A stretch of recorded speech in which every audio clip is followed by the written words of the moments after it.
მოგესალმებით.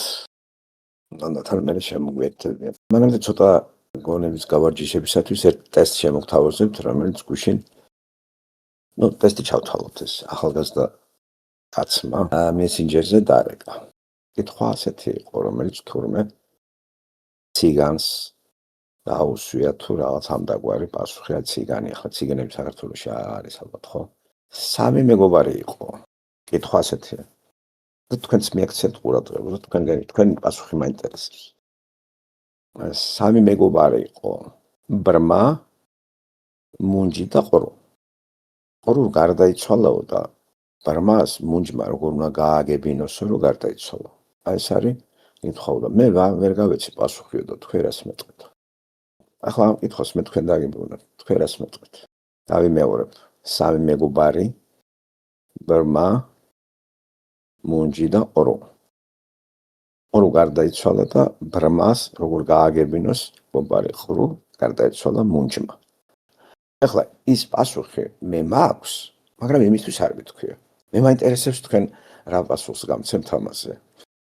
დავუბრუნდები კითხვას თუ დაგავიწყდათ. სამი მეგობარი, ყრუ, მუნჯი, ბრმა, ყრუ მოკვდა და ბრმამ მუნჯს როგორ გააგებინოს, რომ მეგობარი აღარ არის მოკვდა. რას მეტყვით? მოგესალმებით, ბატონო რეზო. მოგესალმებით. შეგხარობ, მაგრამ რატომღაც ეხა მორსეს ანბანი გამახსენდა. ანუ ეს ხო არის ხმაური, აი ბგერებზე არის აწყობილი და მუნჯსაც ხომ შეუძლია ბგერა აღიქვას და ბრმას თავისთავად შეუძლია. ანუ ბრმას ხო გამახვილებული აქვს ასევე სმენა. და თუ აი ხმაურით მორსეს ანბანს რასაც ეძახიან გამოიყენებენ და რადგანაც მეგობრები არიან კომუნიკაცია ხო ისედაც დასჭირდებოდათ ამდენი ხნის მანძილზე ხო ალბათ გონია რომ ერთ-ერთი შეიძლებოდა ეს ყოფილიყო. მადლობა. მადლობა თქვენი გაბედულებისათვის და პირველი პასუხისათვის. სხვა რას მეტყვის? ამ კითხვაზე არის ცით როგორ არის პასუხი, თქვენი გონების მასშტაბი რას წუდებოდა, როგორ მოიაზრებთ ახლა აქ მანდამენტის კი არ არის რომ ორჯერ 2 4-ია და უი გამოვიცნო და რაღაც. აქ ცოტა დაფიქრებაა საჭირო. ცოტა დაფიქრებაა საჭირო, თორე ის ახლა გარკვეული მოსაზრებებს ვინც იტყვის, შეიძლება მისაღებიც იყოს, რატომაც არა. ესე იგი, როგორ გააგებინოს მუნჯმა ბრმას, ხო? ხო, რო ყრუ მეგობარი გარდაიცვალა. ესე იგი, მუნჯმა უნდა მოკიდოს ხელი მასთან, ბრმა უნდა წაიყვანოს გარდაცვლილ მეგობართან და ხელი დაადებინოს. აი ესეა ჩემი პასუხი და ბრმა მიხვდება, რომ გაციებულია ცხედარი, ანუ აღარ სუნთქავს. ზირთად ეს შეგრძნებით უნდა გაიგოს ბრმამ, რომ მათი მეგობარი გარდაიცვალა. ხო, რაღაც მაგდაგვარი არის. კი, პასუხი არის, ხო, მაგრამ კიდე არის ამ კითხვაში რაღაცა ხაფანგია დაგებული, ლოგიკური ხაფანგია. აი ამას თუ მიაგანებთ, თორე ის რაც თქვენ თქვით, მართლაც ხელით დადებით მიხვალ და ეს პასუხი არის. იგრძნება ბრმას ახლობელისას გებულობს მართლაც ხელს სახეზე დაადებს და მიხვდები ისე ხო რა გარანტიაა რომ სხვა იყოს მიცვალებული. მე უნდა გავიგო რომ ის ჩემი მეგობარი გარდაიცვალა ვთქვათ რომელიღაცა ნიკო. და ამას ბრმა აი ეს ხელს რო დაადებს სახეზე, აი ეს მოსინჯებს ეს შენახარ. თორე შეიძლება მოატყუოს მე ვარ. ამიტომ ბრმას სხვანაირი ისენი აქვს მიმღებები და ინტუიციები და გელა მე თქვა, მივა დაადებინებს თუ იმ წუთში არის ცხედარი, ხელს მოკიდებს სახეზე, შეამოწმებს სახე, შუბლი რამე და მართლაც ეს არის. აი ეს მეგობარი. თორე ისე ხო გვამი შეიძლება სხვა იყოს. ხო როგორ უნდა შეიმეცნოს ბრმამ რომ მეგობარი არის გარდაცვლილი. აი ხელის სახეზე შუბლი, სახე, ეს მოსინჯავს სულ ყველაფერს, ხო? არ გინახიათ როგორ იმაშება ბრმა ფილმებიდან? არის კიდე ერთი მომენტი, ბრმებს თავიანთი ეს ხელის ხუა ასწავლიან ამ ბრმებს როგორ უნდა მიხვდნენ რაღაცა ხელის ჟესტიკულაციას ასწავლიან. ჩემთვის თვითონ მაგ ისტორიაში თავშივე რაღაცა უფრო შეთითხნილი ისტორიაა, იმიტომ რომ იმთავითვე ბრმა, ყრუს და მუნჯის მეგობრობა არ გამოვა. იმიტომ რომ თქვათ ხო, კაი, ისტორია ასეთია, რომ ყრუ გარდაიცვალა. მაგრამ თუნდაც ის ყრუ საერთოდ არ ყოფილიყო. რანაირი კომუნიკაცია შეიძლებოდა ქონოდა ბრმას და მუნჯს. აი თქვათ, არა მარტო ის, რომ ის გარდაცვლილი ამბავი ეთქვა, აი სხვა კომუნიკაციას როგორ ამყარებდნენ? იმთავითვე არ იქნებოდათ კომუნიკაცია. მარტივად აქ წდება უკვე მე მგონი რომ იმთავითვე კითხვა არასწორი არის. ბრმა, ყრუ და მუნჯი არ შეიძლება მეგობრები ყოფილიყვნენ. მეგობრები აქ იყვნენ ყრუ და მუნჯი. ყრუ და მუნჯი იმთავითვე ყრუ რო ხარ, მუნჯი ხარ, მუნჯი რო ხარ, ყრუ ხარ. და მათი ურთიერთობა არის ჟესტიკულაციით და ბრმა კიდე როგორ დამეგობრდებოდა მაგასთან. იმთავითვე კითხვა ნახეთ როგორ არის დასმული. ეს უფრო გამოცანა არის, ვიდრე თქვათ როგორ გამოიცნობ. ხო, არ შეიძლება იყოს აი როგორ. ხო იცით რომ მუნჯები იმთავითვე რომ მუნჯი რო ხარ, ყრუცა ხარ. და ამიტომ მათ ჟესტიკულაცია აქვს, სწავლი, ანბანი ესე ხელით ერთად. ეს ორი მეგობარია. ყრუ და მუნჯი მეგობრები არიან, მაგრამ ბრმა როგორ შეიძლება მათთან მეგობრად შესულიყო რანაირად. კომუნიკაცია როგორ დაამყარებს. ესე იგი არ გესმის, ვერ ლაპარაკობ. და ამიტომ მე რო არ მესმის და ვერ ვლაპარაკობ, ხელების თითებით აგერ და არის ესეთი ყრუმუნჯთა საზოგადოება და ისინი ჟესტიკულაციით აგებენებენ ერთმანეთს და ბრმა კიდე მოიხსენება ესმის და ლაპარაკობს. იგი ესმის და მაგრამ ვერ ხედავს რომ დაინახოს ამ ჟესტიკულაციას ისწავლის ბრმა ნიჭიერია ესე იგი თვალხილულების და შეიძლება მუნჯური ენაც ისწავლოს ადამიანმა. თქვენ შეიძლება ისწავლოთ. არა ვართ ყრუმუნჯი, მაგრამ ამ ბანს ვისწავლეთ. ხვდებით? იმთავითვე კითხვა არასწორი. ყრუ რო ხარ, იმთავითვე მუნჯი ხარ. აქ ნახეთ კითხვაში რა არის. დამაბნეველი ყრუ და მუნჯი. ყრუ და მუნჯი არ არსებობს. მუნჯი რო არის, ყრუც არის. ყრუ რო ხარ, მუნჯი ხარ დაბადებით. იმთავითვე ეგრეა. მე ვერ მივხვდით არს. ყრუ და მუნჯი კითხვა დამაბნეველია. აი ყრუ და თუ არ იცი ფსიქოლოგია ადამიანის და პიროვნება, იმთავითვე ყრუ რო ადამიანის მუნჯია. მუნჯი როა ყრუა. და ცხოვრებაშიდაც თუ რაღაცა მოხდა ისე რომ მეტყველება დაკარგე, თუ დიდი ხნით მეტყველება დაკარგა, დაყრუდები კიდევაც. ეგ არის უცნაური. ეს დაკავშირებული ერთმანეთთან. რო იბადება ადამიანი, ის იმთავითვე ყრუმუნჯი არის. გათიშ არ არსებობს ცალკე ეს რა, თქვათ დამუნჯდა ადამიანი. ის დროთა ვითარებაში დაყრუდება. ასევე ყრუ რო იბადებიან, იმთავითვე ეგრე ყრუმუნჯი ეგ არის. აი ერთ ამის გათიშვა არ შეიძლება. ყრუმუნჯი ერთი სიტყვა არის. და აქ კითხვაში გათიშულია დამაბნევლად ყრუ მუნჯი და ბრმა. აი დაგაბნებს ხედა? ამაშია გამოცანა. ესე იგი, მეგობრები იყვნენ ეს ყრუმუნჯები. ყრუმუნჯები მეგობრები იყვნენ და ამათი კომუნიკაცია იყო ეს ხელით რა, ჟესტიკულაციით და ბრმა როგორ შეიძლება მეგობარი იყოს ამათი? აი ეს არის, ხო, ახლა მე ეს პასუხი არ მithქვენ ახალგაზრდისთვის რო იცი. და ისინი ვერ იმეგობრობენ ყრუმუნჯებთან. რომ ყრუმუნჯების საკომუნიკაციო საშუალება არის ჟესტიკულაცია. ისინი ხედავენ. ხედველობა აქვთ, მაგრამ სმენა და მეტყველება არ აქვს. ამიტომ ჟესტიკულაციით სწავლობენ და ესე კომუნიცირებენ ამ ხალხთან და ფილმებსაც ასე უყურებენ. იცით რომ ყრუმუნჯები როცა ფილმში ზიან, იქ არის პიროვნება და ჟესტიკულაციით აგებინებს გადაცემა ახალ ამბებს და ის ყრუმუნჯებისთვის არის თუ მარცხენა ტელევიზიის კუთხეში არის საქართველოშიდაც არის ერთ და მე რეაქციად ყურადღება ეს ყრუმუნჯებისთვის არის. ხო, ახალი ამბები ასე მიანიჭოს რა ეს რაღაცას თითებით ორი რაღაცას და სწავლობენ კიდევაც პიროვნებები. მაგალითად, მე ვიცოდი პასტორების გარკვეული რიცხვი იყო, რომლებიც სწავლობდნენ ამ კომუნიკაციას, ამ ენას, ჟესტიკულაციას და ყრუმუნჯებში ავრცელებდნენ ქრისტიანობას. თვითონ იყვნენ სარი. ისწავლეს ეს და ყრუმუნჯებთან შედიოდნენ კონტაქტში, სახარი ქადაგებდნენ ჟესტიკულაციით, რო იცოდეთ, ხო? ისწავლება სპეციალურად ეგ მისიონერებისთვის.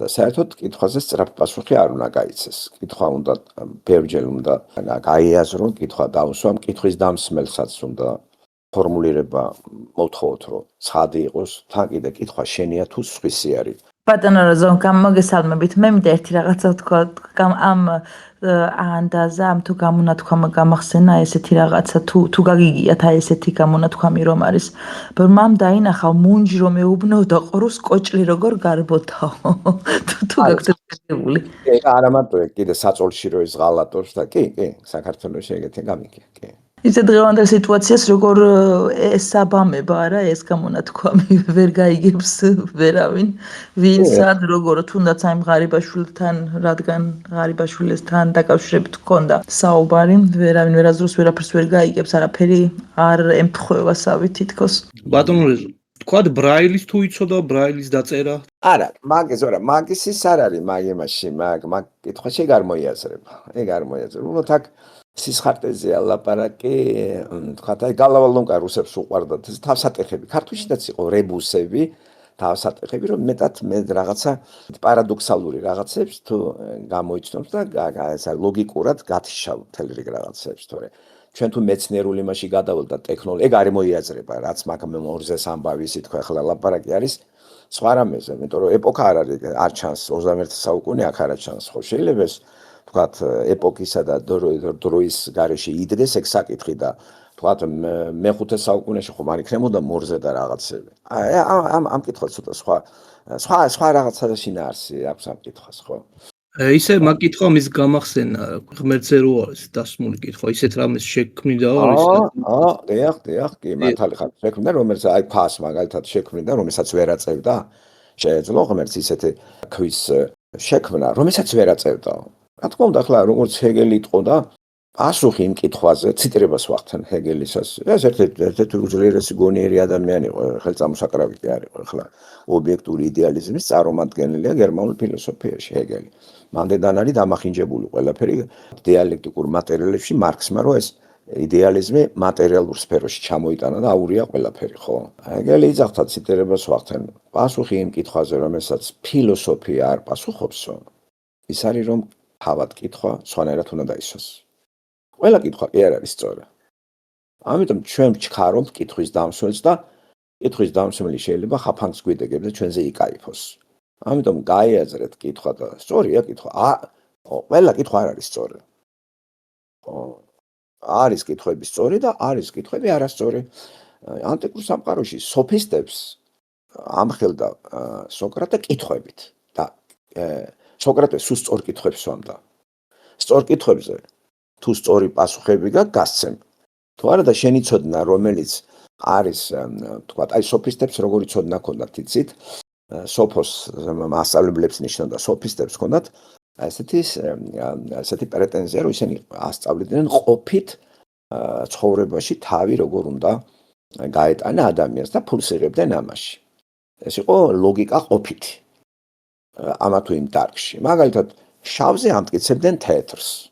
და გარკვეულად ეს სოფისტური ლოგიკა ქურდებმა წამოიღეს მე, ისე რომ არც იციან, ქურდული ლოგიკა ეგ არის. სიტყვების თამაში, მოგება, თუ მაქს ფეროში თქვენ მოგისმენიათ ქურდები რაზეა? იმათ ჭეშმარიტება არ აინტერესებთ. სოფისტებისთვის ჭეშმარიტება კი არ იყო წამყვანი. კი დაირქვეს ბრძენები არიან, სიბრძნის მასწავლებლები იყვნენ. აი როგორ უნდა დააღწიოს თავი ადამიანმა სხვა სასამართლოზე. ხო, აი ყოფით რაღაც საკამათოა და შე როგორ გამოყ. მოკლედ შეჯიბრი არის ლოგიკაში. სოკრატემ თან ფულს იღებდნენ ამაში. ხო და სოკრატე რო დაიჭერდა ესეთ ადამიანს და იძახეს მაგათ ამ სფეროში მე თქვათ რა არის მამაცობა იცის რომელიმე სოფისტმა გორგია იქნებდეს თუ პროტაგორა ხო? აი სოკრატე კითხვებს სვამდა. იწყებდა მარტივიდან რთულისკენ და არასოდეს სოკრატეს კითხვები არ იყო ისეთი რომ კაცი დააბნიოს. პირიქით კითხვებით ის ყალბ ცოდნას ვინც ატარებდა მხილებული იყო და ვისაც ცოდნა არ ქონდა აბადებინებდა. ამიტომ იყო სოკრატეს მეთოდი მაიევტიკის მეთოდი.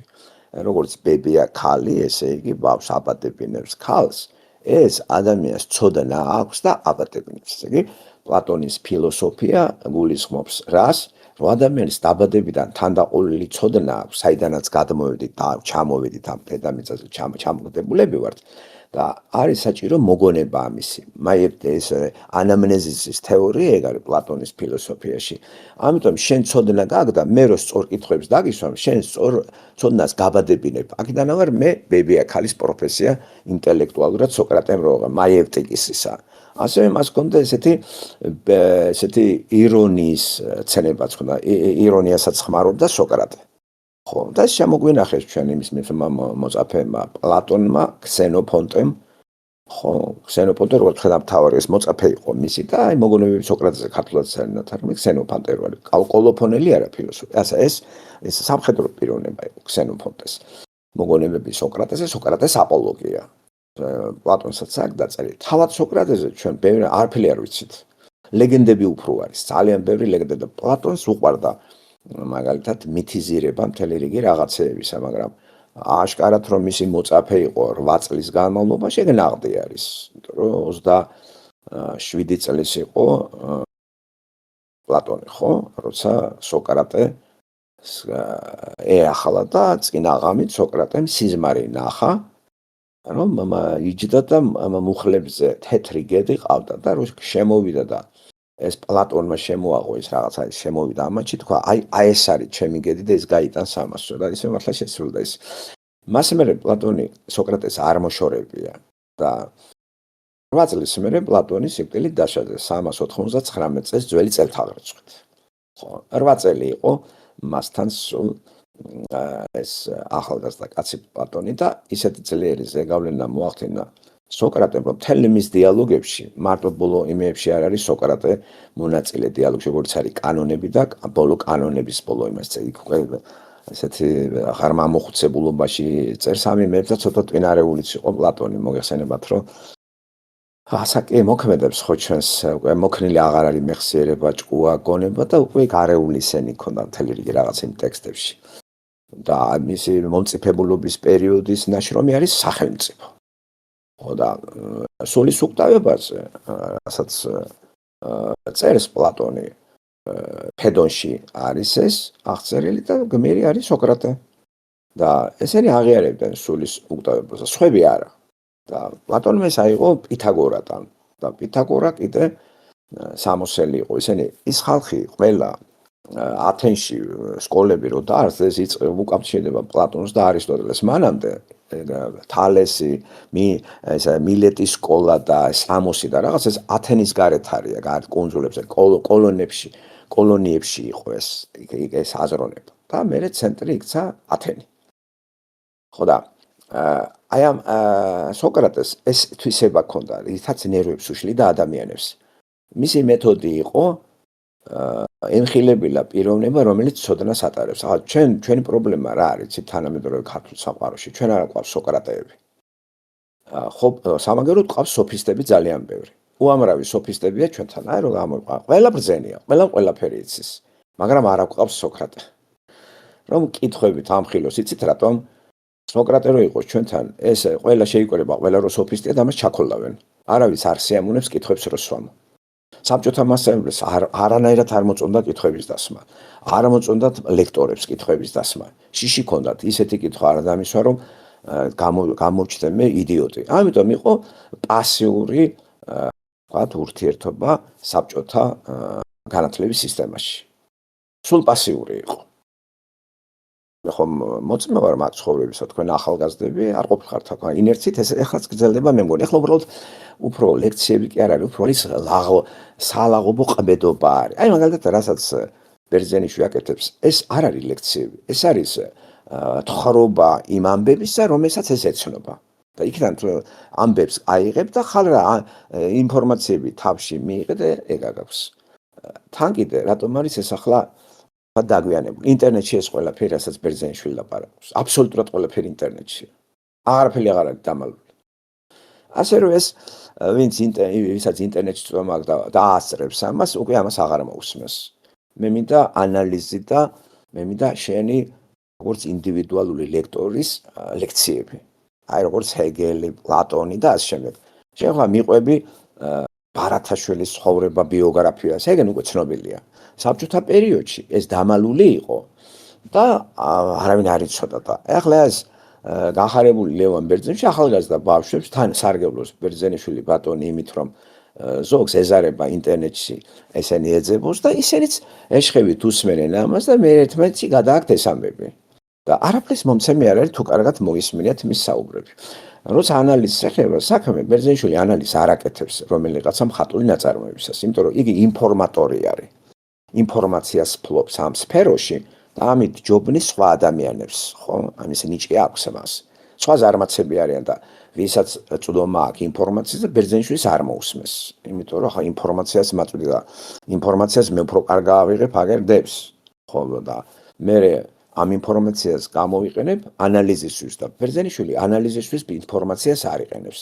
მთელი 2 საათი ყვება ბიოგრაფიებს სხვისას და ჩანართებს აკეთებს თავის ცხოვრებიდან. და 2 საათი გქონდა და დამთავრდება. შემფასებელი როგორ არის? აუ, რამდენი რამე იცის. ეს ხო ინფორმაციაა. ხვდებით?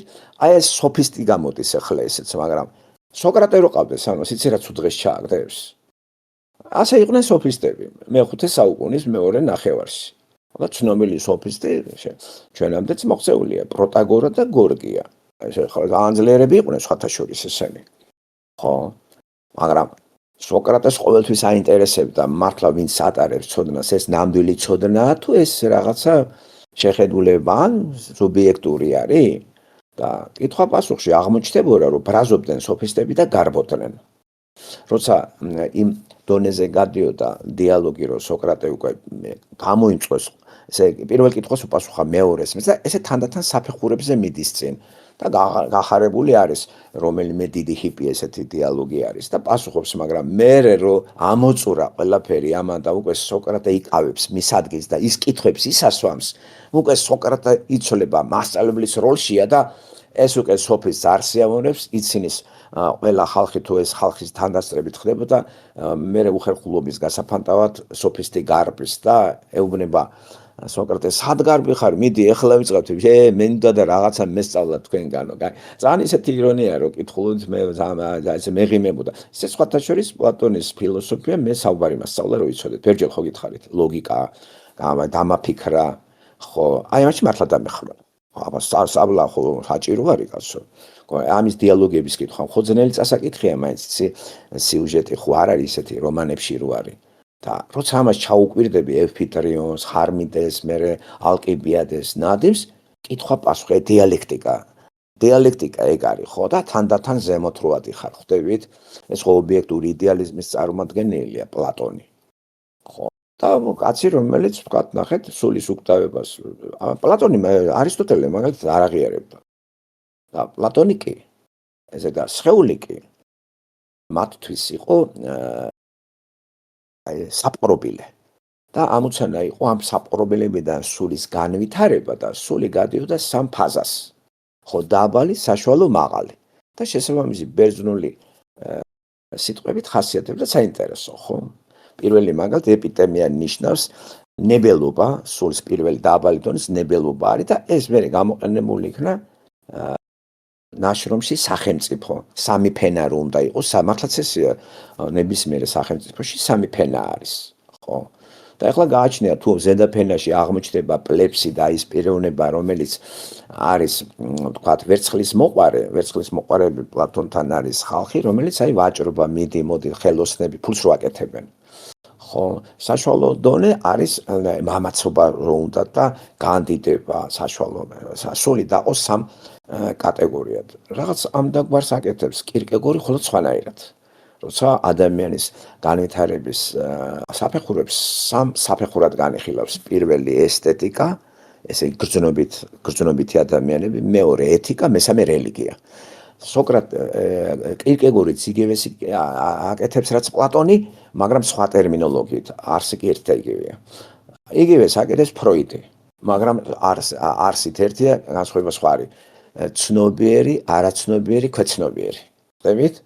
და ერთიც, მეორეც და მესამე ღმერთს მოწყვეტილი მსჯელობაა და საფათო არის გაგებით, რომ ინტელექტუალები არიან და ცოდვილი ბუნების ანალიზს ეწევიან. ამ ხრივ ცოდვილი ბუნება შევასწავლიან, მაგრამ აბსოლუტურად ბიბლიას მოწყვეტილი ვარ ყველაზე კარგი განხილვა ადამიანის ბიბლია გვაწვდის ღმერთი, ვინ არის ადამიანი. აი რატომ არის როცა ჩვენ გადავდივართ მაღალ საფეხურზე შემეცნების და უკვე როცა ვაღიარებთ ღმერთს, ღმერთის გამოცხადების ნიადაგზე ვსწავლობთ იმ წიგნს, რომლის ავტორი თვითონ არის და ის აყალიბებს ჩვენში ცნობიერებას, მსოფლმხედველობას და ჩვენ წინ სამყარო აღქმული არის არა ჩემი სუბიექტური ფილოსოფიური ცოდნით, არამედ იმ მსოფლმხედველობით, რომელსაც ქრისტიანობა ქვია. აი ეს ადგას ყველაზე წინ და მართლაც ძალიან ძლიერია. და ისე თავდაპირველად რო ვსწავლობთ ჩვენ, ახლა იმ თავით ადრეც გითხარით, რომ მოგონების თეორია, ესე იგი ცოდნა თუ მაქმე და კითხვები თქვენ მაბადებინებთ, სად ვიყავი მანამდე მე? და სისულელია რა ცოდნა მაქვს, რა უნდა მოვიგონო, ეს ხო ტყუილი არის. რანაირი კითხვებიც არ უნდა დამისვა თუ მე ცოდნა არ მაქვს მოცემულ საგანზე, მე თქვენ ვერაფერ ცოდნას ვერ დამაბადებინებთ.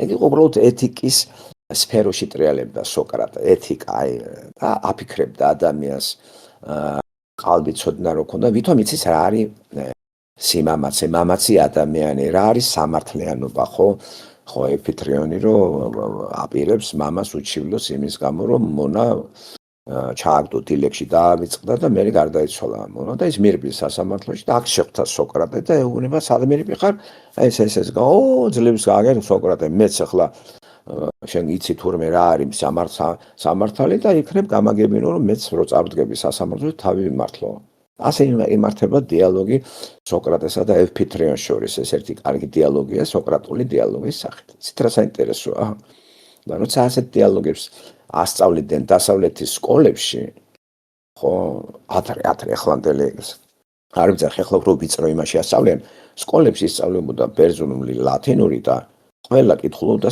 პლატონს მანდედან სწავლობდნენ და სწავლობდნენ მეტყველებისა და დიალოგის კულტურას ჩვენ ხო ეს არ გაგვივლია ჩვენთან კიდევ ვიმეორებ ყველა ბრძენია წყალებში ცოდნია და კითხვის დასმა უხერხულ მდგომარეობაში ადამიანს აგდებს ძალიან ცუდად არის და გახსოვთ ალბათ როცა ერთ-ერთ ქართულ ტელევიზიაში პიროვნება მივიდა და ხმამაღლა წამოსდა და რა თქვა ეს თქვენ არ გითქვიეთ ჩემთვის რომ მოუმზადა ეს კითხვები რატო მისვამთ ამ კითხვებსო გასცა ხედავთ ესე იგი წინ და წინ როცა მოიწვევენ სტუდიაში იმას ეუბნებიან რაზე უნდა ილაპარაკო ამას უკეთებენ ძირითადად თავრობის წარმომადგენლებს და ილუზია ჩდება იმისა რომ თავრობის წარმომადგენელი რა მაგრა ლაპარაკობს არ შეგეშალოთ ეგა არ არსებობს არა ჟურნალისტი ყოველთვის როცა მოიწვევს იმას წინ და წინ ეუბნება სურპრიზი არ უნდა დაახვედრო იქა ხო აი ესეთი სერიოზული პიროვნება რომ მოდის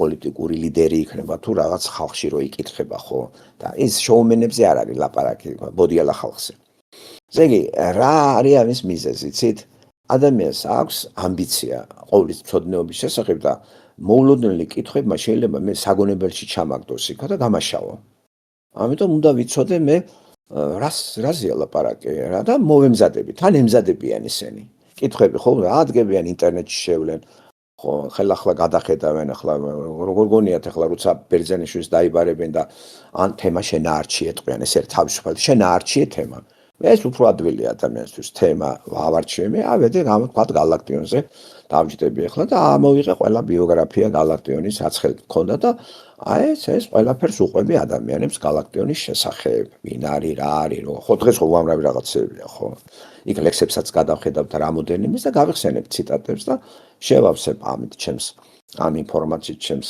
ინტელექტუალურ დონეს და წავდგები აუდიტორიასთან ხვდებით მოუმზადებლად არავინ არ მოდის ის მოუმზადებლად არის პლატონი სოკრატე ეგ ხალხი და ისეთი ადამიანები ვინც ინდივიდუალურად მოაზროვნეები არიან ისინი იმპროვიზირებას ახდენდნენ აუდიტორიაში აი როგორც შოპენჰაუერია ჰეგელია და ჩვენი საბჭოთა პედაგოგ მასწავლებლები მომზადებულები მოდიან წინ და სწავლობენ მე გიყვებიან ხო და აი ეს გვაკლია ჩვენ მით უმეტეს საბჭოთა კავშირი იყო და გამორიცხული იყო იქ იმპროვიზირება და შემოქმედება გამორიცხული იყო ასე იყო ხელოვნების იმ სფეროში მუსიკა რო ქვია და ამას ვერ ვიტყვით აქეთ დასავლეთზე კონცერტზე პიროვნება კი რეპეტიციებს გადიან მაგრამ კონცერტზე განსაკუთრებით როკ მუსიკოსები ხო თუნდაც ისეთი მუსიკოსი მესაყვირე და ან კიდე საქსაფონისტი როგორც იყო ჩარლი პარკერი ისინი სცენაზე რო გავიდოდნენ ხო და დაიწყებდნენ კომპოზიციას და იმ კონცერტის პროცესში იმპროვიზირებას ახდენდნენ შემოქმედი იყო ის იქიბადებოდა ახალი რაღაცა ნოტები არ ჭირდებოდა აი ესენი არიან ნიჭიერი გენიოსები სხვა შემსრულებები სხვის ნოტებს აიღებენ თქვათ კლასიკური მუსიკის შემსრულებელი დაიდებს დაიზეპირებს ნოტებს ან ნოტები აქვს უნდა კონდეს ესე ძირითადად ეს კარტონად არ ითვლება როცა მუსიკოს შემსრულებელმა რომელიმე შოპენის იქნებდეს თუ რომელიმე ბეთჰოვენის სონატა რო შეასრულოს სეპირად უნდა იცოდეს ნოტები როგორც ვთქვათ მხატვრული კითხვის ოსტატი გურამ საღარაძე გამოდის და იქ ხელში არ უჭირავს რაღაც ბარათაშვილის ზეპირად იძახის დაიზეპირა მაგან ხშირად ხვდებით ასე არის ის კლასიკური მუსიკის შემსრულებელი და ეს არის უბრალოდ ოსტატის შესრულებაში ძალიან კარგად უნდა შეასრულოს როგორც გურამ სახარაძე კითხულობს ვთქვათ გამზრდელი იქნებდეს თუ გალაქტიონის დროშები ჩქარა და აი ამაში ეს ისეთი ნიჭი აქვს რომ აი არ გადაჩედის ეს დეკლამატორი არის. ამას გალაქტიონი ვერ წაიკითხავს ესე. გალაქტიონმა შექმნა, მაგრამ ვერ კითხულობს, იცი? რაღაცნაირად აი ვერც ინტონაციები რაღაცა აი თუ მოგისმენიათ გალაქტიონი აი ჯერას დროს არ ყოფილა თარიაცე წყნარი გალაქტიონის მოგისმენიათ? ხო, შეღავების ლაქნარი და ძალიან ის ამ დროს რა კარგად კითხულობს დეკლამატორი. ეს ამის ნიჭია ხამ დეკლამატორს და დეკლამატორი ვერ შექმნეს იმ შედევრს გალაქტიონმა რო შექმნა. გალაქტიონის სხვათა შორის ისეთი უცნაური პიროვნება იყო. ეს იყო განსაკუთრებული ნიჭი დაავადებული თან ექსცენტრიკოსი. სიტყვა ექსცენტრიკოსი კარგი სიტყვა არის. ექსცენტრიდან გარეთ, ექს გარეთ არის. ცენტრიდან გასვლა. ექსცენტრიკოსი. ამას ახლა სხვა დატირთვა აქვს, იტყვიან ცოტა ახირებულ ადამიანზე. მაგრამ ამას ფილოსოფიური ტერმინი არის, ექს როგორც არის ექსტაზი, ექსცენტრი. მოკლედ დადებითი კონოტაციის შემცველი არის ეს ძველ იმაში. და თვითონ გალაქტიონი ექსცენტრიკობის წინ გაგებას ხმარობ ახლა, რომელიც ახირებულობის სინონიმი არის. 6 ჯერ სცადა თუ 7 ჯერ ამა თავის მოკვლა და ბოლოს მაინც განახორციელა. აი რა განაპირობებდა ამას? ძალიან ემოციური იყო, ძალიან ემოციური იყო. ემოციური ადამიანის საბჭოთა სივრცეში რომ შემოიყვანეს ამ პარტიულმა ნომენკლატურებმა, შეკვეთით ლექსებს აწერილებდნენ. შეკვეთით ლექსებში მაინც ეს თავისი ნიჭი და გენია მაინც ჩანდა რა და გაუშხვილებდა ისეთ რაღაცებს, გადარევდა ყველას. მაგალითად კოლხეთის დაბლობებზე ჭაობი ხო ამოაშერეს. ჯერ ეს არც იყო სწორი ეკოლოგიის თვალსაზრისით, ჩვენ ხომ მაგას ბიბლიიდან უყურებთ ყველაფერს. და უთხრეს რომ დაეწერა ლექსი მალარია. იცით ეგა? ნახეთ როგორ იწყება ესეთი კარგი ის არის რა. და როგორი ბგერწერა აქვს გალაქტიონს, მაგით არის უცნაური. გული კაცის მოკლულია უტყვიოდ, ხელები აქვს უბორკილოდ, შეკაროლი. აი და მე რა საზარდად ღრიალებენ ღორები. მაინც არ ყავ ბგერწერა. აი ესეთი ლექსიდაც, შეკვეთილი ლექსიდაც გალაქტიონის გენიოსობა მაინც ჩანს. და არაფერს აღარ ვიტყვი.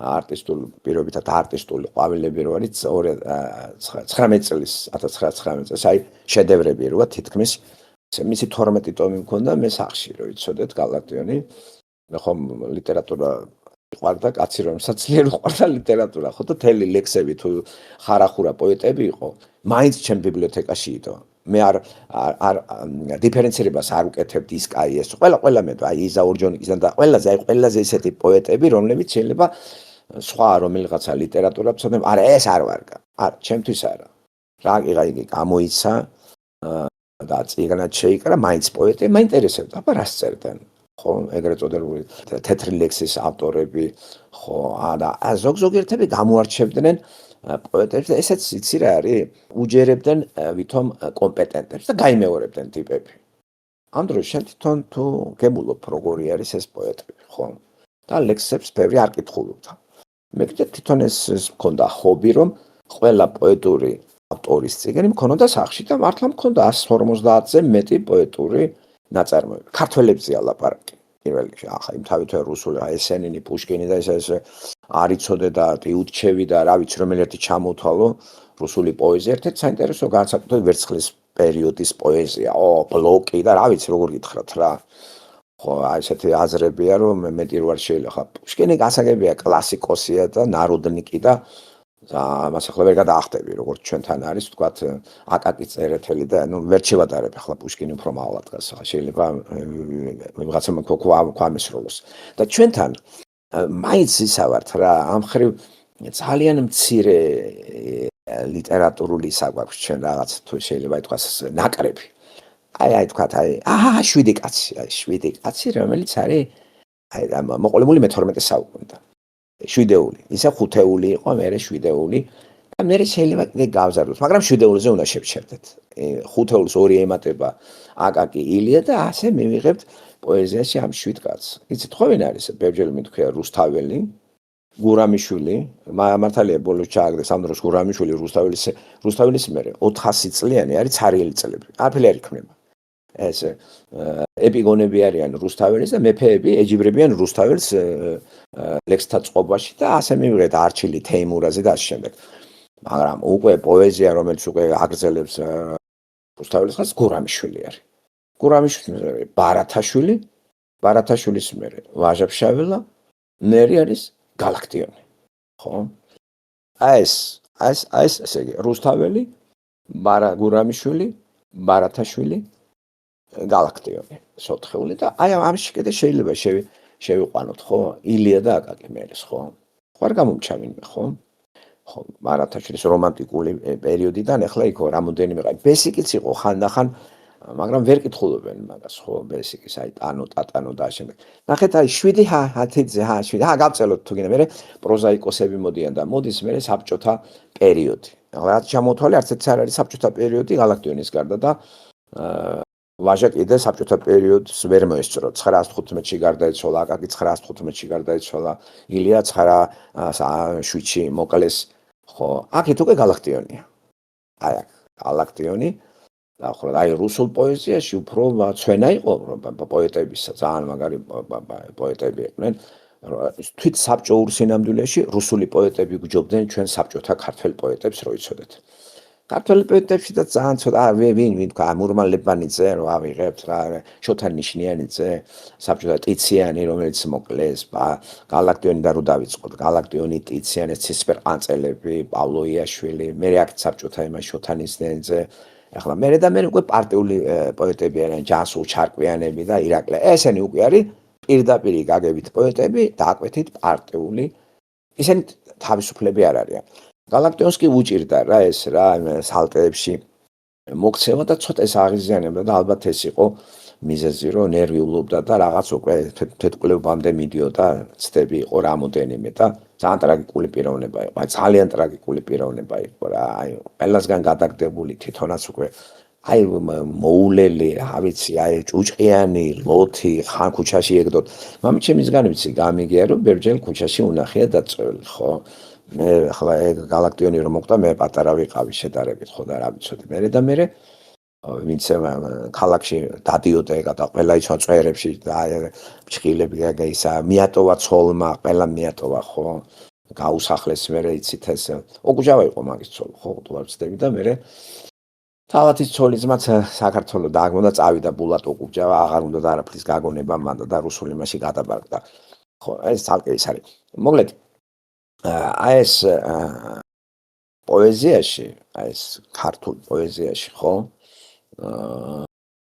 ჩვენ არ ვართ ისეთი განებივრებულები რომ ბევრი ყავდეს როგორც ფრანგებს და სხვა წარმომადგენლებს თითზეა ჩამოსათვლელი რა ძალიან რატომღაც გურამიშვილი დაჩაგრული ყავდათ რატო იმიტომ რომ გურამიშვილს საქართველოს თავის პოემა მოთხრილი ყავს მოთხრილი ხო და ეს არ სიამოვნებდათ მაგრამ პოეტია კაცო პოეტია არა ვთქვათ არის იმ ხას მიყვება რა რუსთაველმა რაც დაგვიდო ხო უფრო ჩვენ იცით რა ლეგენდები გვახასიათებს და მითები არ არსებულზე ვართ რაღაცნაირად შეყვარებულები და ვიძახით უწარა მაგრამ ჩვენ ფაზისის აკადემია გქონდა გელათის ხო აი მოყვე იყალთოს რა დღესაც იძახიან რა აკადემია ყო ერთი აკადემია ქართული არ არის და აკადემია პლატონიდან მოდის და აკადემია ეს გმირი იყო მითოლოგიური და აკადემიკოსება რა ქონდა ჩვენ მოიცა რა გელათის აკადემია ეხლა რა გვაქვს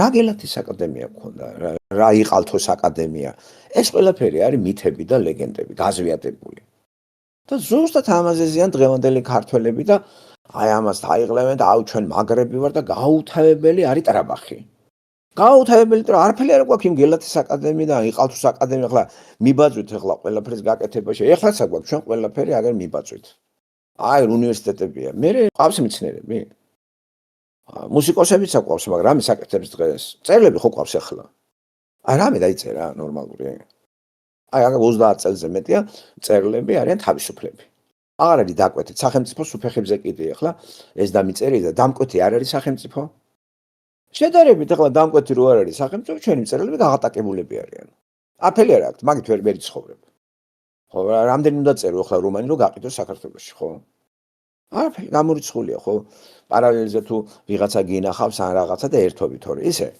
დღეს შემოქმედება განთავისუფლებულია პარტიული დიქტატისაგან და შეყვალუნება თურმე აკყოლია საბჭოთა კავშირში აი ესეთი გენიოსები იყვნენ და პარტიულ ნომენკლატურაში ცხოვრობდნენ კომუნისტური მასე ისინი ამათ აფინანსებდნენ და აძლევდნენ გარკვეულ მითითებას რაზე ეწერათ ეს პროზა იქნებოდა პოემა თუ ლექსი და გამოხმაურებდნენ კომუნისტური ცხოვრების რაღაცა წარმატებებს ეს კოლექტივზე იქნებოდა, აი კოლექტივზე ხარი მხარს ესეც ხო?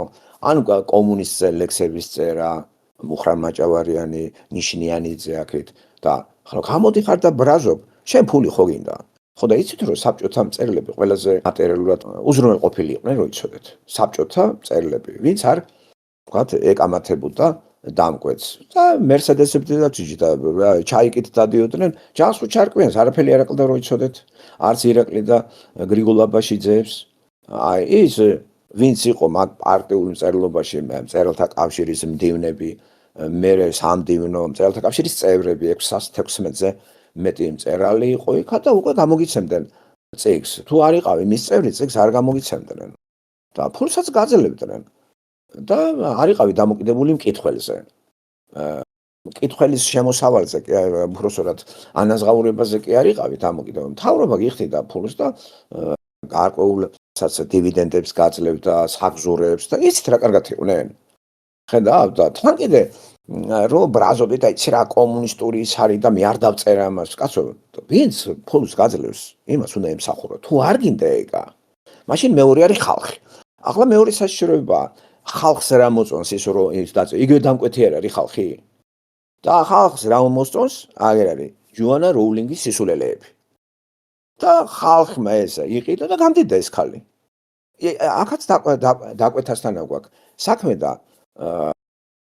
წერალი არის უნიჭო და ვინც თავისუფალი მწერალია, თავისუფალი მწერალი ამავე დროს უზრუნველყოფილი უნდა იყოს, სპონსორი უნდა ყავდეს, ან მამა, ან განძი და არ არის შემკვეთი, არავინ არავის არ უკვეთავს. შოპენჰაუერისთვის არავის არ შეუკვეთია ის მშრომელი რო დაეწერა. იმიტომ რომ ფული ჰქონდა სიკვდილის ბოლომდე. ამის ემადლიერებოდა. აი ეს იყო თავისუფალი ფილოსოფოსი. სპინოზა იყო თავისუფალი ფილოსოფოსი. პლატონი იყო თავისუფალი ფილოსოფოსი. ხედავთ? ის ფულს არ იღებდა არავისგან დამკვეთდა. მწერალი, რომელიც წერს იმისათვის, რომ აიყიდოს და შემოსავალი ქონდეს, არ არსებობს ლიტერატურის ისტორიაში მწერალი გენიოსი ხალხისგან თქვათ უზრუნველყოფილი. იმიტომ რომ ხალხს ერთხელ მოეწონებეს და აიყიდება ერთი თქვათ მილიონი ეგზემპლარი, ხო? თქვათ ჰემინგუეის მოხუცი და სხვა, ბევრი შემოსავალი შემოიტანა. ამ დროს დაემთხვა ნიჭიერი მწერალი და ხალხის დაკვეთაზე არ მუშაობდა. გაიყიდა ეს ხალხში რატომღაც. და მე ეს ხალხი რა არის, უცებ მე იცი მოწყინდება და მე რო გამოსცემ რამეს აღარ ყიდულობენ. უცნაურია. აქედან მწერალი არასოდეს არ არის უზრუნველყოფილი, ცხოვრობს უგაჭირებული არის. და როცა სახელმწიფო დამკვეთი არის, შენ უზრუნველყოფილი ხარ და მე ვეღარ გავიგე ახლა თუ არ გინდა სახელმწიფოს დაკვეთით წერო, გამოდი შენ დაწერე რამე და გაიყიდება. ახლა ვიღაცა იტყვის, თავრობა არ მიბეჭდავს. რომს დაგიბეჭდოს, რასაც დაწერ, ხალხი იყიდეს ამას. უკვე თუ არ არის პარტია დამკვეთი, რომელიღაცა მთავრობა, ხალხი რო გიგვეთავს, ხალხის გემოვნება როგორია? ვინ გიგვეთავს ახლა? სოკრატე? სოკრატესნაირი ხალხია? პლატონისნაირი ხალხია დამკვეთი, მაგარი მწერალი ხარ. ამიტომ თომას მანის ნაწარმოები რო იწერებდა, გონიათ ეგ ხალხი კითხულობდა მაგას? ინტელექტუალები. და ძალიან მცირე ტირაჟით იყო და შემოსავალი მასაც არ ქონდა. არც ნიჩეს ქონდა შემოსავალი წიგნებით. ინახავდა რაღაც დატოვებული კომერცია და პარალელზე კომერსანტები იყვნენ. აი ესეთი მწერლები არიან გენიოსები. ხო, არავის არ ექვემდებარებიან. ისინი არიან მუზები, ღმერთი ან რაღაცასთან კავშირში და სხვათა შორის არ იყიდება ეგ წიგნები. ვიწრო წერაში პოპულარული და მე თუ ვიღაცა პოპულარობას გავუკეთებს, გაიყიდება, ხო? მაგრამ მალე ჩაკვდება. მწერალი არ ინარჩუნებს თავიდან ბოლომდე დიდების პარნასზე არ არის. გოეთეს კონტე ეგისა ხო, რომ ბოლომდე ის ლექსსაც მისი იყიდებოდა. მაგრამ უნდა ვთქვა, რომ ესეც არ ცხოვრობდა თავისი წიგნებით, არც კანტი. კანტი რაღაცა 60 წელს იყო, მანამდე არც სახლი ქონდა, არც კარი ამ კაცს აწყალს რა. პრივატ დოცენტი ესეც რა, უგაჭირებულესი იყო. არ მოიდგენთ. ვის რა თუნდა მისი წმინდა კრიტიკის გონება. ეგ მერე და მერე მოხდა. ეხლაც რა, რომ დაუბეჭდო წმინდა გონების კრიტიკა, გონიათ გაიყიდება? არავის არ უნდა ეგა. აგერ საქართველოს მაღაზიებში შედით დევს წიგნები, რომელიც არ იყიდება. ხდებით? იმიტომ რომ მოსახლეობის ინტერესები სხვა არის და შენი ნაწარმოები სხვა არის. აი მოსახლეობის ინტერესებს დაემთხვა მოროშკინას რაღაცა თავგადასავლები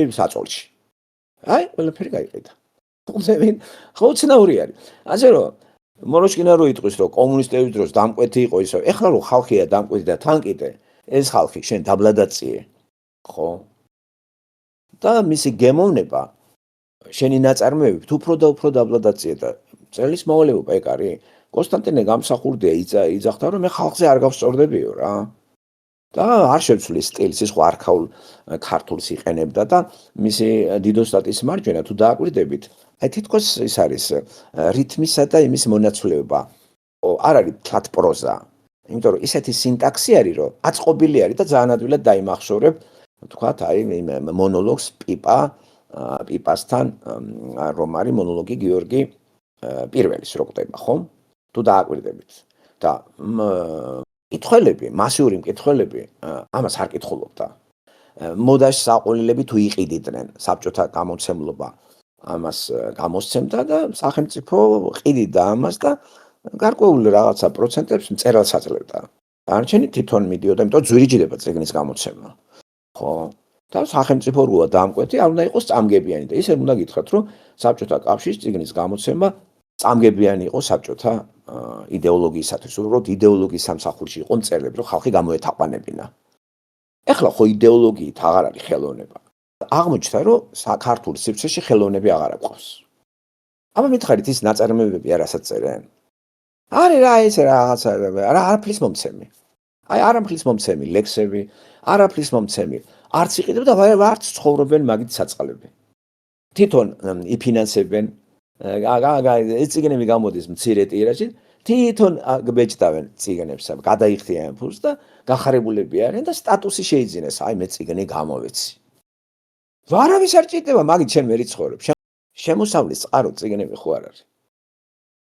და იშვიათია მწერალ ლიტერატურის ისტორიაში ვინმე ცხოვრობდეს თავის წიგნების აი იშვიათია რამოდენიმე შემიძლია დავასახელო რომელიც პირველ ეგზემპლარი და გამდიდრდა რა მაგრამ მე დახარჯა ის ფული და დარჩა ისე რა აღარაფერი აღარ აქვს გაკოტრდა ბოლოს ყველა კოტრდებოდა ხო ესეა შემოქმედება თუ თავისუფალი არის თავისუფალი თუ ხარ ჯოგზე აი ეს ხო გინდა რომ გასახდეს და წაიკითხოს ხალხმა მე 300 მილიონიანში შენი ნაწარმოები დააკმაყოფილებს ხალხს არის ინტელექტუალური სალონური ნაწარმოებები და ამიტომ არიან მეცენატები, სპონსორები, რომ ნიჭი არ დაიკარგოს, ხელი არ ჩაიქნოს და ამიტომ არის პრემიები, ნობელის პრემია, ამის პოლიცერის პრემია, იმის პრემია, ამის პრემია და პრემია რა არის? ფულადი ჯილდოს ვაძლევ მწერლის შემოქმედება, რომ არ მოხდა გააგრძელოს წერა და ერთი წელი კიდე იყო იკმაროს ეს ფული, რაც არის, ხო? იმიტომ რომ მართლა ახლა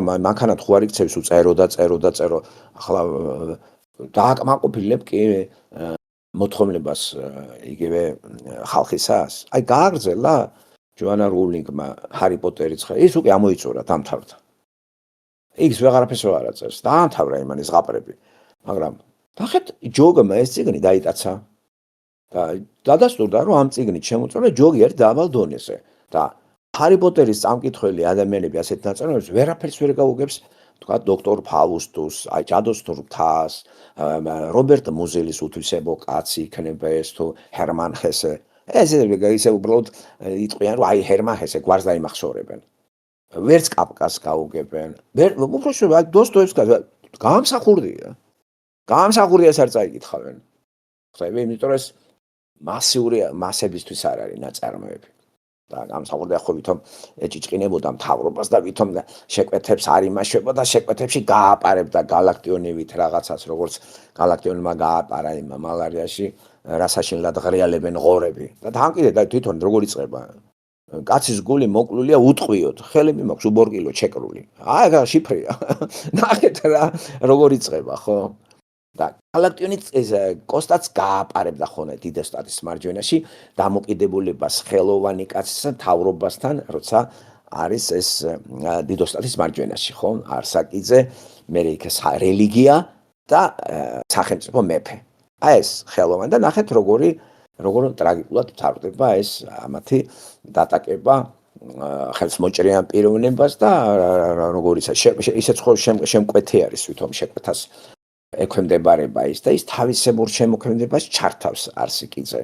მე დახატავს და ამ იაკობსა და ღმერთის შეჭიდებაში სახეები დაადო ვისი ხო? მიუტანეს ეს და გადაირევე ხო და აკიშტა ხო? ხდებით? ყოველთვის ეს პრობლემა რჩება შემოქმედი ადამიანი, როცა არის დაბადებული არაფერი არ შეუძლია, როგორ უნდა შეინახოს თავი შემოქმედა მუსიკოსმა, მხატვარმა და ასევე ჩვენ ვიცით მხატვრების სიხატაკეში გაზრაცული, რომლებიც მათი ნამუშევრები დღეს მილიარდები ღირს მუზეუმებში. ნებისმიერი მხატვარი შემიძლია თქვა გარდა 3-4-5-ისა. პირდაპირ ლუკმაპური არ ქონდათ. ბალზაკის რომანები, ბალზაკი შეერიგდებოდა. ხო, ვის რა თქმა უნდა ბალზაკის რომანები ხო? მწერალი ისეთი რომ რაღაც შემოსავლით ცხოვრობდა, რაღაც ოსკარ უაილდმა თავისი გააკეთეს, მაგრამ როგორც კი ხილებული იქნა ის რაღაც ესეთი არატრადიციული სექსუალური იმაში, საერთოდ გადააგდეს ეს, საერთოდ აღარაფერი აღარ ითქმებოდა მაგის. გააკოთა, გაუბედურდა და ასე გარდაიცვალა, ხო? ყველასგან მიტოვებული. ხედავთ, საზოგადოებაზე დამოკიდებული ხარ, საზოგადოება გაგთელავს. თავრობაზე ხარ დამოკიდებული? თავრობის იმას თუ დაექვემდებარები, კი ბატონო, დაგაფინანსებს. არ არის პრობლემა. ეხლა დასავლეთში შემოქმედება შემოქმედი კაცი მთავრობაზე არ არის დამოკიდებული. ხო, არ არის ეს თავისუფალი არის. წერე რაც გინდა. შემოსავალი გექნება ტაქსაციას ჩამოგაჭრი. ხო. ამიტომ აქაც პრობლემა არის. არის ხალხზე, თქვათ, გასწორება, ხალხის მოთხოვნება, მარკეტი რა სიტყავს, ეს ძალიან ძნელია გამოიცნო. ძალიან ძნელია. მაგრამ მწერალი წერს, ნაღდი მწერალი არ წერს ხალხის გულისთვის, არ წერს არავის გულისთვის დასავლეთში, მაგრამ ხო საოცრება. წიგნი ბესტსელერია. ხალხმა რატომღაც იყიდა ეს წიგნი. თვითონაც უყურს მწერალს რო იცოდეთ.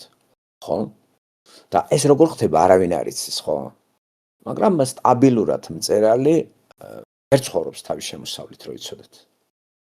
დღეს მსოფლიოში იცით, რომ მწერალი ნომერ პირველი შემოსავალი მილიონები რო ეს არის ის ქალი ბრიტანელი, ჯოანა როულინგი და აქეთ ამერიკელი სტეფანე კინგი. ხო, მილიონები თლათ ვერ ვიტყვი სტეფანე კინგი თავისოდ, იმიტომ რომ აქ რეკლამებით ჩაერთო, არა მარტო ნაწარმოებით, აი კამფეტებიც გამოუშვეს მაგეს რა, გაიხსენეთ კამფეტი იმის არ კი არა, მონიკა ლევინსკის რაღაცა ის რო იყო რაღაც სექსუალური რაღაცა პახაჟდენები რუსულად რო თქვა რაღაცა გამოხტომები. როგორ აიტაცა ბიზნესმენებმა და კამფეტებიც გამოუშვეს მაგას და მილიონები აიყო რა მქალმა რა არის რომ ორალური სექსი ქონდა თეთრ სახლში კლინტონთან ამ მონიკა ლევინსკის ხო? ბიზნესი მოდა ჯოქში გადის ეგა რა.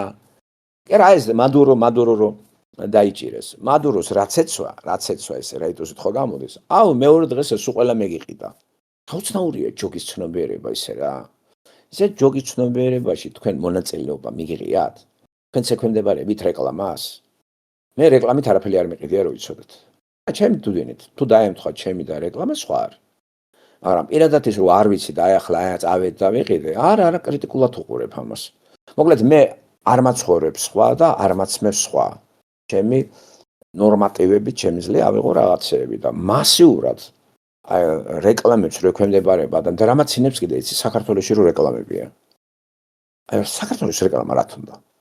მე ვერ გამიგე რა ახლა გაწყობილი ცხოვრება არის ესეთი რომ არიციან რა თქმა რეკლამები ახლა ქართული მეებში რო ხარ და თან უნიჭო რეკლამები რო არის. თან რეკლამას უწევთ სხვის პროდუქციას.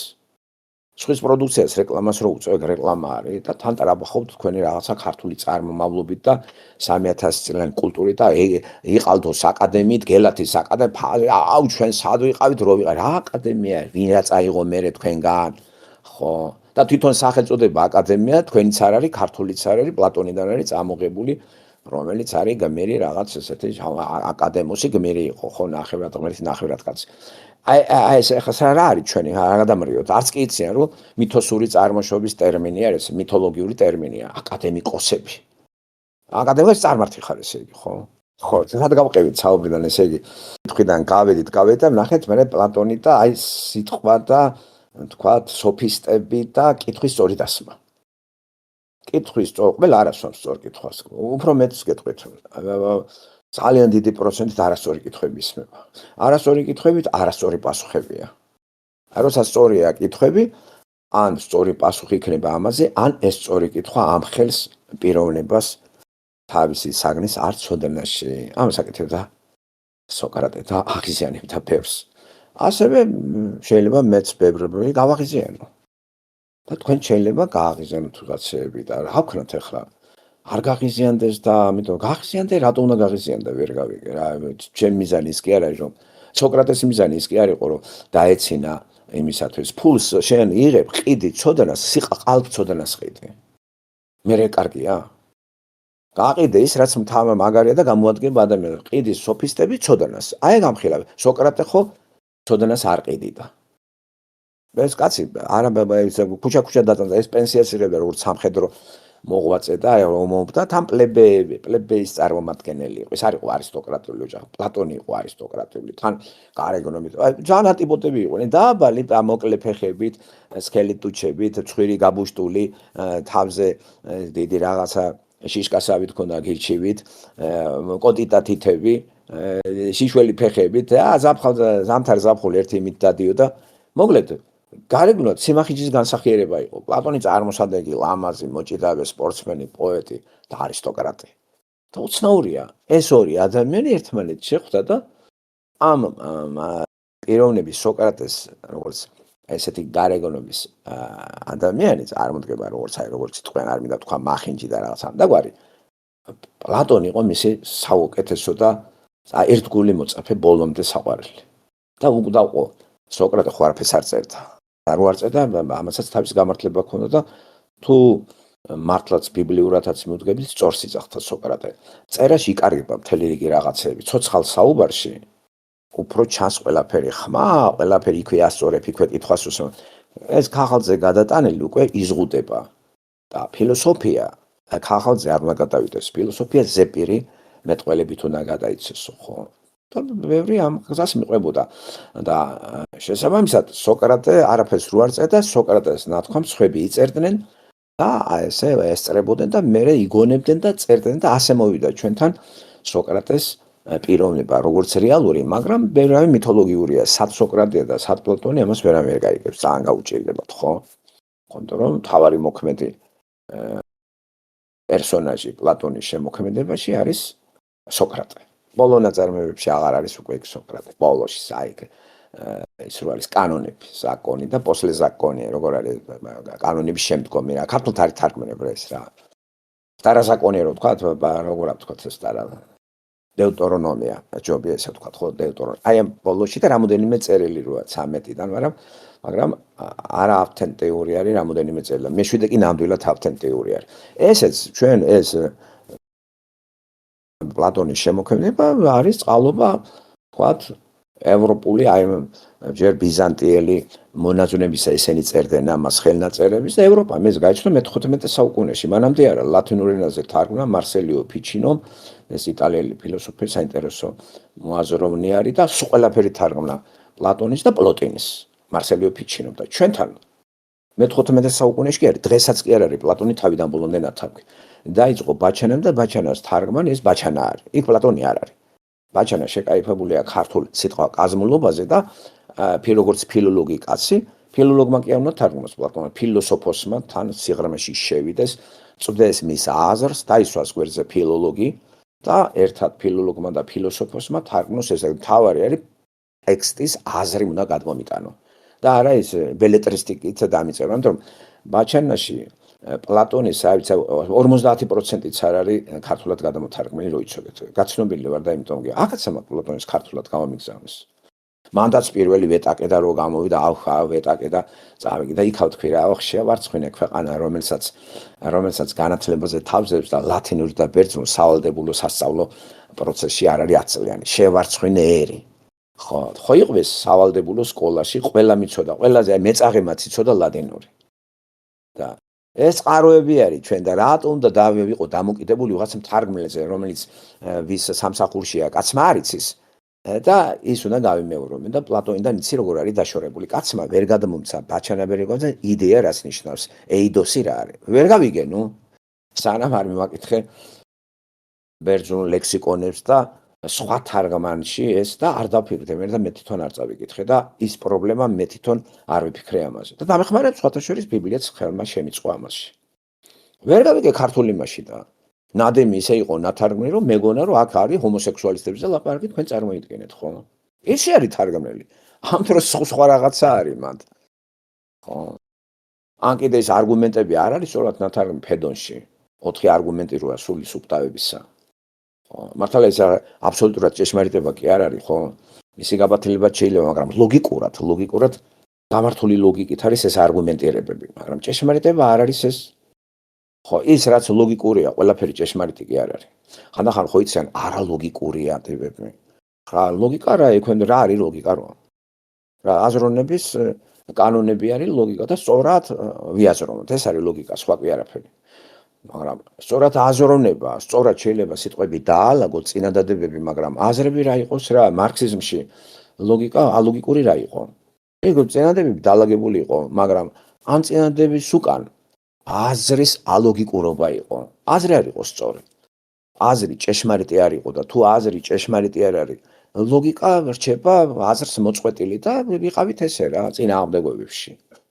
სწორედ საინტერესო საკითხებია ესეთი რაღაცებზე რომ კაცმა იფიქროს. კიდე შემოგვემატა ხალხი და მოგესალმებით სულ ყველას. მე უფრო საუბარში შემოქმედება მაღაზიათებს და ხანდახან საუბარის მეტყველებაშიდაც ეს არის იმპროვიზირება და თქვათ ისეთი ტექსტების გამოყენება, რომელიც თქვენთვის მიუღებელია სერიოზული ხალხისთვის და გავიწყდებოთ რომ ჩემი დარგიდან არის ეს და როცა თქვათ ხვდებით ადამიანებს და მესაუბრებით იქ მე სხვა ლოგიკით და სხვა სიტყვა პასუხი თუ მას მიძლები გარკვეულ ადამიანებს და შეიძლება დაიბნენ მერე და ეს ის არის ბერს მოვიდე ეგა.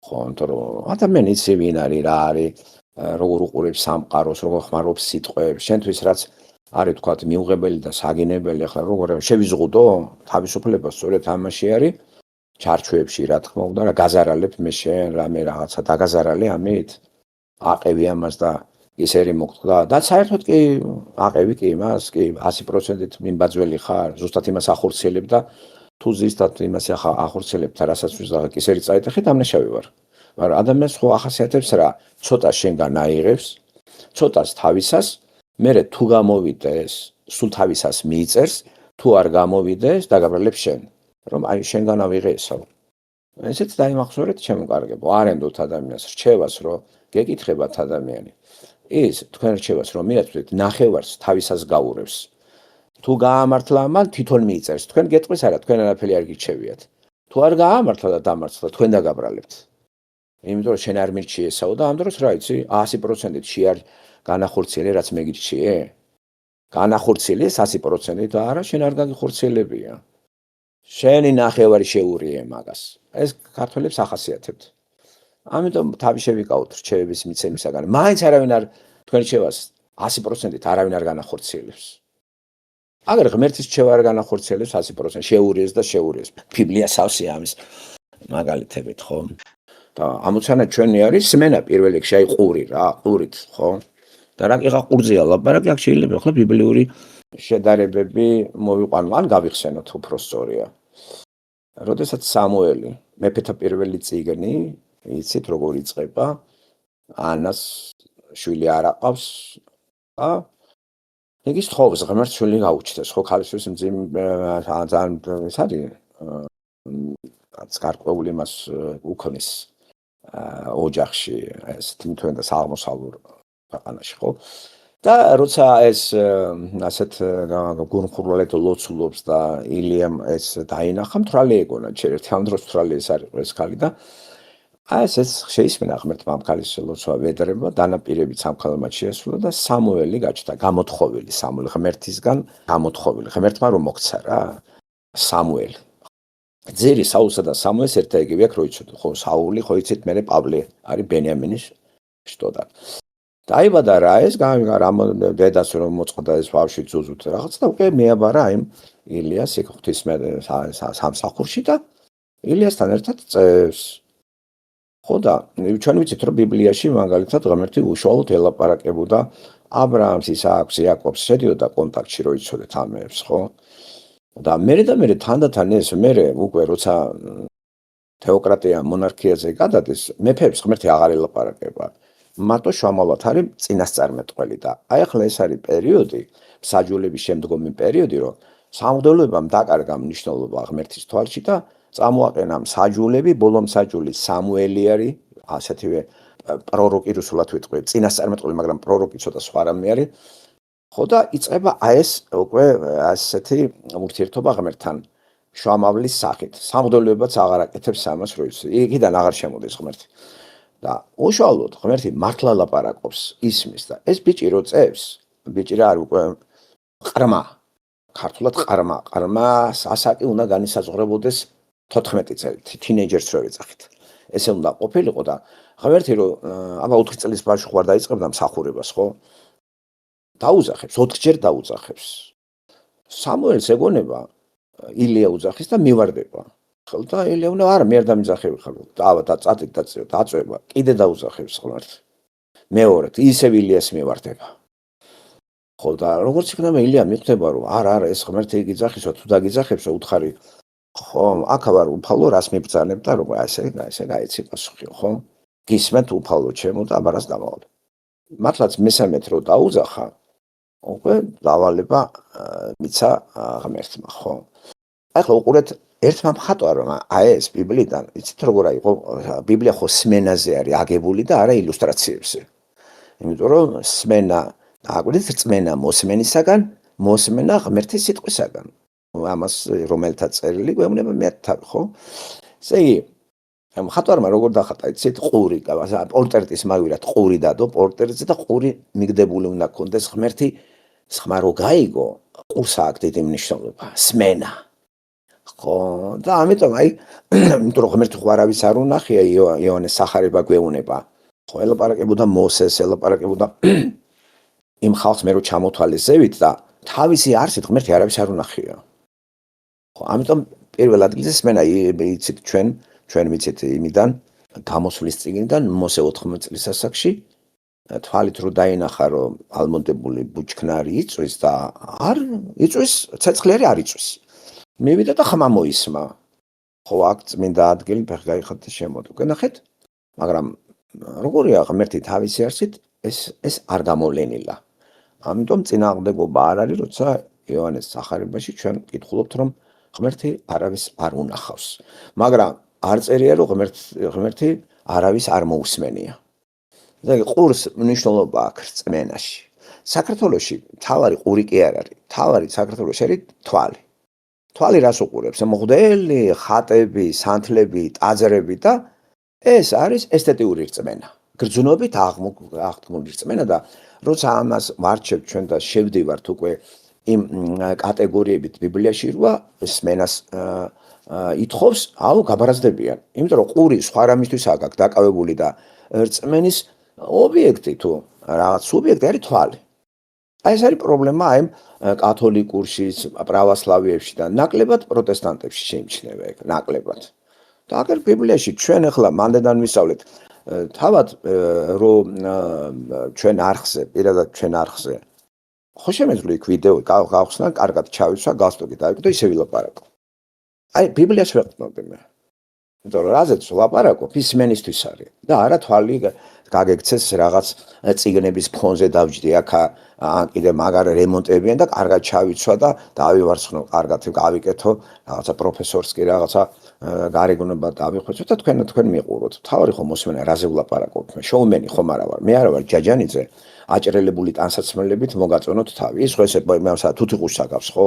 ცაცალი რაღაცა ერთ ფეხზე მწვანე აქვს, მეორე ფეხზე შავი აქვს, თავზე წითელი აქვს, ყვითელი აქვს და რაღაცა კოკოლოუნადა არის რა. კაც უნდა ეპატაჟური იმით მიიპყროს ყველას ყურადღება და ამხელა კაცი TikTok-ში თავის სისულელებით წარდგება და მე ახლა სერიოზული ის არის წმენაზე ვლაპარაკობთ სიყვარულზე და ჩემთვის თავარი არის მოსმენა. მე სულ არ მაინტერესებს კამერით დაგინახო შენ მითხარი რას ლაპარაკობ. მე ყური მაქვს გაფაქიზებული. თვალი წინა პლანზე არ არის ჩემი. ძირითადად მე მართლაც ყური. და თვალი არის ბიბლიაში აღვიქვა ტექსტი. მაგრამ იმ ტექსტში სმენა პირველ ადგილზე. იქ არ არის ილუსტრაციები, არ არის აღწერები. ხო არ არის აღწერები, პორტრეტი არავისი არ არის აღწერილი. და ვერავინ ვერ გაიგებს მაგალითად, აი სოკრატეს პორტრეტი აღწერილი აქვს ვიღაცებს, ხო, ვინც გადმოგვცეს, ხო? მაგრამ ბიბლიაში თქვენ ვერ ნახავთ პერსონაჟს იყოს მისი პორტრეტი აღწერილი, მისი გარეგნობა, სიმაღლე და ასე შემდეგ, ხო? გადაკვირით არის ერთი თავით მაღალი ვთქვათ, საული რო აირჩიეს, იქ დაბალი ვთქვათ, მაწველი დავითი და რაღაცა ხუჭუჭათმით და რაღაც. ანარჩენი არაფერი არ არის ნათქვამი. და ამას ხო მნიშვნელობა აქვს რატო? და ჩვენ რო ვაქციეთ ახლა რწმენა სანახაობად საქართველოში და სულ ზარზე იმით და ვიტყვევთ ილუზორულად და ამას ვაიგივებთ რწმენასთან, ეს არ არის სწორი. არა, მოსმენა. წერია პირდაპირ ჩაწერილია. რწმენა მოსმენისაგან, მოსმენა ღმერთის სიტყვისაგან. ამიტომ არის იქ ათმცენებაში არ არის გამახვილებელი ილუსტრაციაზე. არა გამოხატოთ არაფერიო. ეს რელიგიური თვალსაზრისით ზოგადადაც კი როცა რწმენაზე ლაპარაკობ, არაფერი არ გამოხატოთ და საგანს ნუ ელაპარაკები. შვამავლად ნუ გაქვს საგანი მოვლენა კაცი როცა ღმერთზე ლაპარაკი, იმას რომ მოусმინო შენ, შვამავალი არ გჭირდება. ყური გჭირდება. ამიტომ სწორი იყო მიგება მხატვრის რომ პორტრეტი შემოგთავაზო, ამ დროს ყურია. ხო? და ავანგარდისტი გაგიკვირდება, იცი რა არის? ყურია. ყურია მთავარი, ხო, უცნაური ეს. კეთილი, ჩემო კარგებო.